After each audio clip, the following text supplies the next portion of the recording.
Bienvenue du côté Thaïlande, je suis Laure Farang, ni tout à fait française, ni tout à fait d'ici. Et depuis 20 ans, je vis entre les deux. Alors chaque semaine, je te propose un regard de l'intérieur depuis cet entre-deux. Prépare-toi un café glacé, on essaie de se rafraîchir les idées sur la Thaïlande.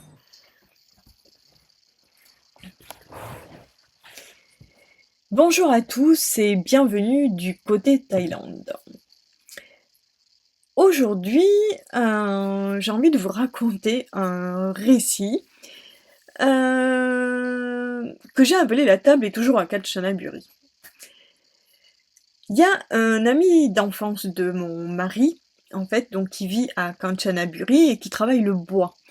Des tables et des bancs traditionnels, mais c'est vraiment fabriqué avec ce fameux bois tropical là de forêt. C'est vraiment du beau matériel, quoi, des pièces lourdes, massives, belles. Vous savez, le genre de meuble qui a une histoire, en fait. En plus, c'est dans le village vraiment de naissance de mon mari, c'était très représentatif, très symbolique un peu pour nous.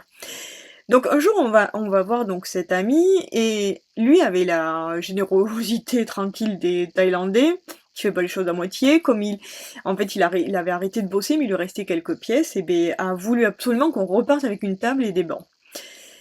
Ah, super belle, moi j'ai dit oui de suite, hein. Et puis, cadeau, pas question de payer. Bon, sauf qu'on était venu en Toyota Yaris, et une table en bois de forêt dans une Yaris, croyez-moi, ça rentre pas. Donc, évidemment, Sané, mon mari, lui a dit, ben, on reviendra la chercher. Voilà, affaire entendue. Et nous, dans la voiture, en repartant, en fait, on faisait déjà un peu les comptes et combien on allait quand même lui laisser, combien ça valait. Voilà, on pouvait pas repartir avec une table pareille sans rien donner en retour. C'était pas en plus, c'était pas ensemble pour moi, vraiment. Lui avait dit cadeau, mais dans ma tête, c'était pas. L'équation était déjà posée. Un objet de cette valeur, ça se paie, même symboliquement. En plus, c'était un ami à mon mari, pas voilà, pas possible. Bon, le temps a passé. Et puis un jour, on décide d'aller à Kanchanaburi. Et donc moi, tout de suite, j'ai fait le lien. Ah ben, on peut chercher la table chez ton ami, c'était logique, finalement. L'occasion était parfaite. Sauf que Sané m'a dit non, on va pas aller chercher la table. Alors effectivement, on est bien allé à Kanchanaburi, mais on n'a pas récupéré la table. On est quand même passé chez cet ami qui visiblement allait très bien. La table était toujours là. Cette histoire pourrait ressembler peut-être à un plan qui change ou un simple contretemps. Mais si on la regarde de plus près, en fait, elle est pleine de logique qui se joue en silence. Et qui pour moi, en fait, à l'époque, n'était pas justement totalement visible. Parce qu'il faut quand même revenir un instant sur ce que je faisais dans la voiture ce jour-là, calculer combien on allait donner à cet ami qui venait de nous offrir une table. Et en réalité, c'était pas neutre. Pour moi, je m'en rendais pas compte, on était juste en train de transformer un cadeau, en fait, en transaction. Voilà ce que j'ai fini par comprendre, et pas forcément que de mon mari, qui des fois a quand même du mal à expliquer sa logique, quand même aussi culturelle. Alors pour moi, il y a ce qu'on appelle du Kreng Jai.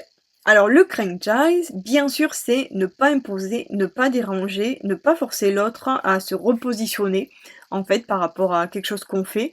Donc là, en fait, dans ce cas-là, revenir chercher la table, ou pire, vouloir la payer, puisque finalement c'était mon intention. En fait, ça faisait peser sur l'ami une attente, un effort.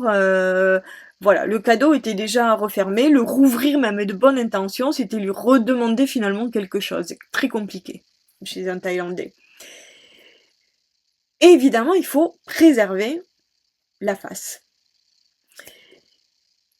Si l'ami a offert spontanément, finalement revenir plus tard, surtout avec une idée de paiement en tête, ça pouvait rendre la scène beaucoup moins fluide. Et ça peut donc donner l'impression qu'on remet en cause finalement la générosité du geste et qu'on la traite comme si elle n'allait pas de soi. Je pense que mon mari a voulu aussi éviter le débat. explicite. Dans cette logique-là, on cherche pas toujours à négocier, à trouver un compromis à voix haute. Les Thaïlandais, ils ajustent silencieusement pour que l'harmonie reste intacte. Donc vraiment, c'était un peu compliqué pour mon mari de revenir et en plus d'offrir un paiement à cet ami. Parce que pour lui, c'est son ami. Donc protéger la relation avant finalement l'objet.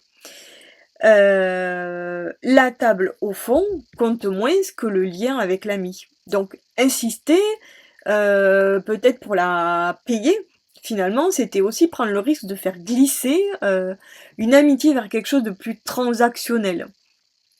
Donc je pense que l'idée c'était de mon mari laisser l'objet de côté plutôt que de risquer finalement l'amitié avec cet ami. Je pense que mon mari avait compris avant même qu'on reparte ce jour-là que le meilleur choix relationnel serait de ne jamais aller la chercher. Voilà, pas besoin de m'expliquer la logique de Pointe en point. Lui avait de toute façon lu la scène dans sa totalité et s'est ajusté en fait, voilà, en fonction de sa culture. Ce que je trouve un peu fascinant avec le recul, c'est un peu le décalage de nos deux réflexes. Moi, en fait, je cherchais à équilibrer les comptes parce que ce que j'avais compris, un cadeau de cette ampleur quand même appelle pour moi quand même une contrepartie. Et San et lui, en fait, a cherché à préserver quelque chose de beaucoup plus fragile et moins visible, la fluidité du lien, l'absence de gêne, la face de chacun, la préservation de l'harmonie finalement dans la relation. C'est quand même deux logiques de générosité des deux côtés.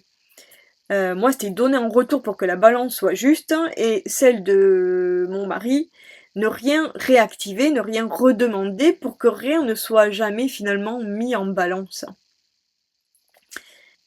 Donc si un jour on t'offre quelque chose, ici, un objet, un service, une faveur, et que ton premier réflexe est de vouloir rendre l'appareil tout de suite, je parle, en argent, en nature, prends quand même une seconde avant de réfléchir.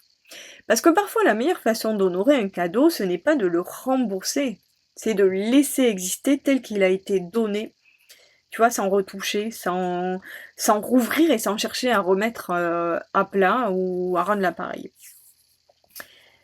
Donc finalement la table est toujours à Kanchanaburi. Et quelque part, j'ai compris que c'était très bien comme ça. Si cet épisode t'a parlé, que tu vives en Thaïlande, que tu voyages, ou que tu es simplement curieux de ce qui se joue un petit peu sous la surface, partage cet épisode. C'est souvent les petites histoires qui disent les grandes choses. Alors à bientôt.